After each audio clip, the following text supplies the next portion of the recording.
In this video, I show you how you can get your OBS into dark mode at the click of a switch. Are you ready? Let's go. Whenever I show people my OBS studio, they look at it and they're like, oh, that's a really cool dark theme. You know, how have you got that? Because I've got the default white theme and I want to change it to that dark theme because it looks better or whatever. And yeah, people are really liking this sort of dark vibe at the moment.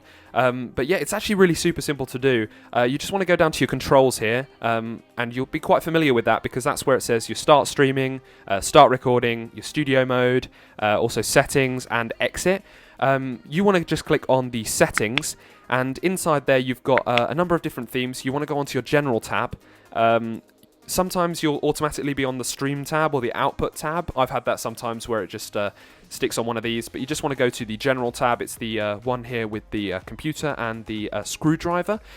So you've got a number of different options here. Don't be phased by them at all. You just want to go to the general area here. So your language is set to English, and then your theme is currently set to dark, so yours will probably be selected in this default mode here, which is the white mode, and I mean that looks good as well, but the dark theme does look really clean, and people are really into that sort of dark look at the moment.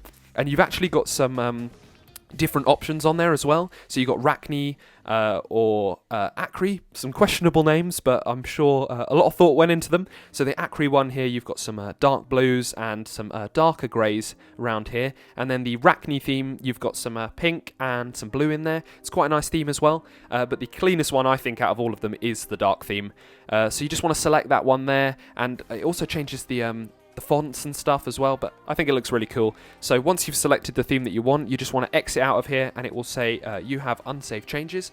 Would you like to save changes? And obviously you want to press yes, and then you'll notice that your OBS is now in dark mode. Let me know down below in the comments what you think of this whole dark vibe that everyone seems to be adopting at the moment. I think it's really cool, especially for nighttime stuff. You don't want that white screen glaring in your face, so having that dark vibe to everything really helps out with that, and it's helped me out in a lot of situations. So yeah, I think it's really, really cool, but obviously let me know what you think down below, and as always, I'll see you all in the next video.